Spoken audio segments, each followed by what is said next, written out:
Ang pag-spray naman po nitong ginawa kong insecticide, yung ibabaw at yung ilalim ng dahon ang kailangang mabasa.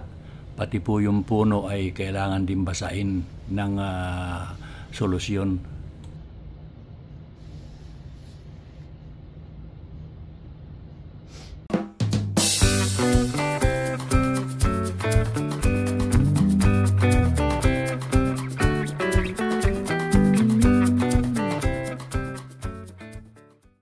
Good day po mga ka-senior. Kumusta na po kayo?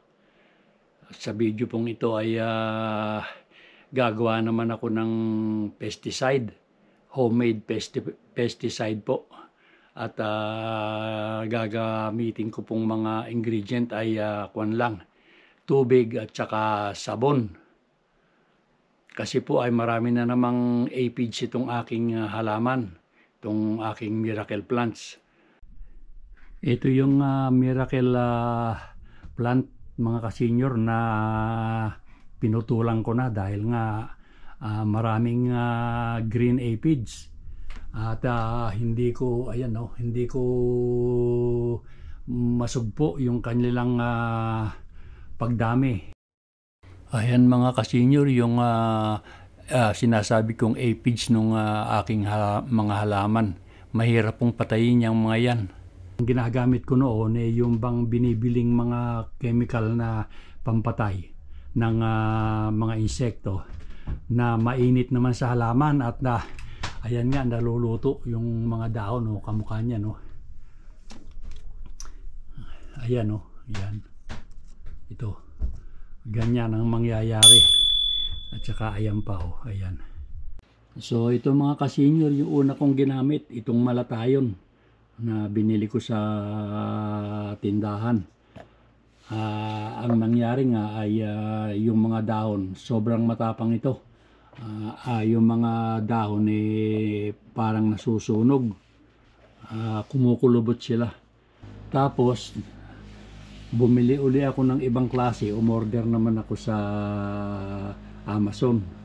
Ayan ito naman na pangaraw ito. Yung safe nga raw itong gamitin at maraming klaseng pinapatay na insect ganun din mga ka-senior at binawasan ko pa yung mga kuha nila yung kung paano timplahin nagbawas ako ayan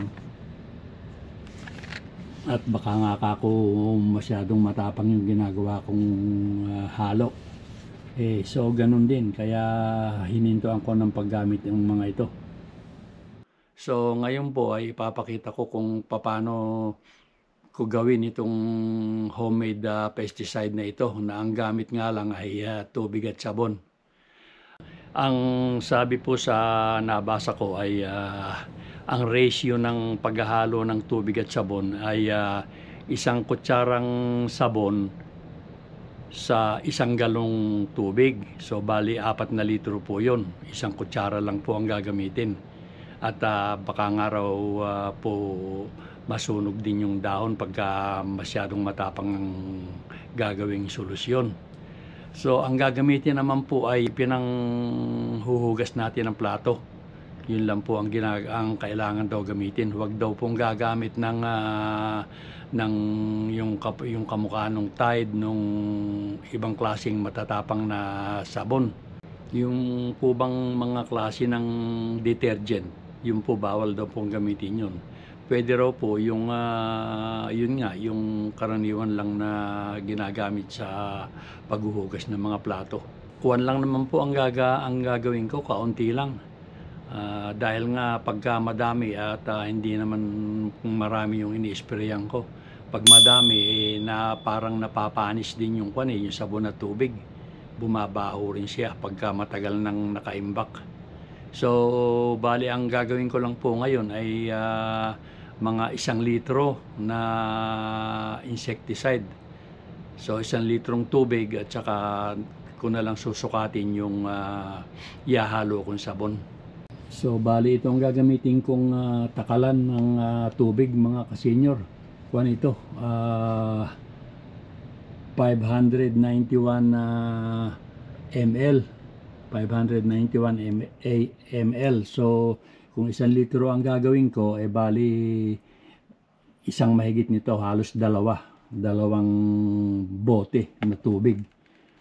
At yun namang sabon, hahatiin ko yung 1 kutsarang sabon sa na pang 1 galon sa 1 litro. So, ito mga ka-senior, yung gagamitin kong sabon. Ito ang ginagamit namin pang hugas ng pinggan saka sa kitchen. So ito naman 1 litro lang yung gagawin ko na titimplahin ko. So ito bali 1 litro nito at meron nga akong pantakal na plastic na bote. Ngayon yun naman pong sabon na 1 kutsara, 1 tablespoon, hinati ko sa 4 dahil yung 1 galon 4 na litro yon, halos 4 na litro. So hinati ko sa 4 yung 1 kutsarang sabon, lumabas po na bali 3.70 ml ang ihahalo ko sa 1 litro. So ito na lang po ang gagamitin ko, itong hiringgilya.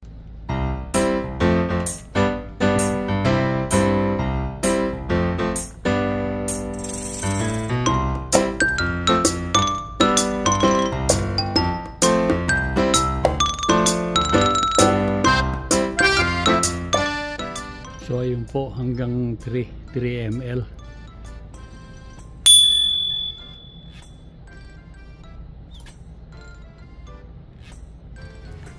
So magdadagdag pa po ako ng kulang 1 ml, mga 0.70 ml pa po ang idadagdag ko.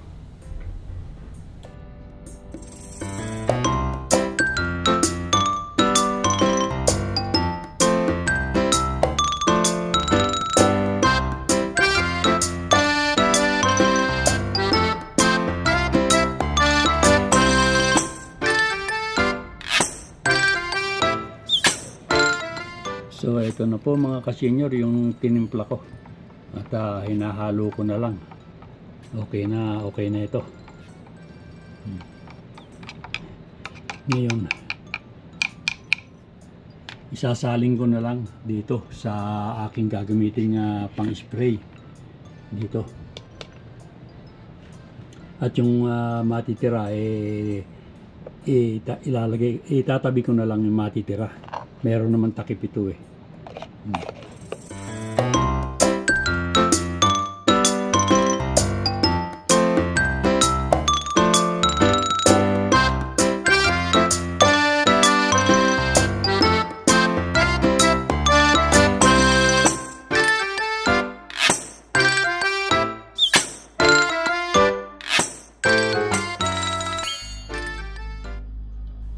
Ayan mga ka-senior, mahigit kalahating litro yung aking naisalin dito sa aking sprayer.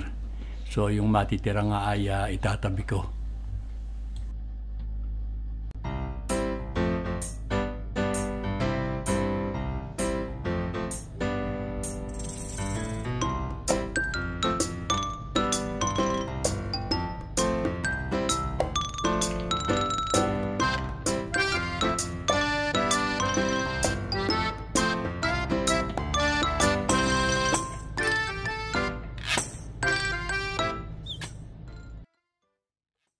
Ayan mga ka-senior, at gagamitin ko na itong aking ginawang homemade insecticide na gawa ng tubig at sabon. Titignan ko kung ano mangyayari dito sa mga aphids na nakalagay sa dahon at saka kung ano mangyayari dito sa aking halaman. At ang pag-spray naman po nito ayon doon sa aking napanood ay sa ibabaw kailangan daw po paligo ang pag-i-spray, pati po yung likod ng dahon ay kailangan daw na ini-spray, na binabasa pati po yung yung puno ng mga halaman.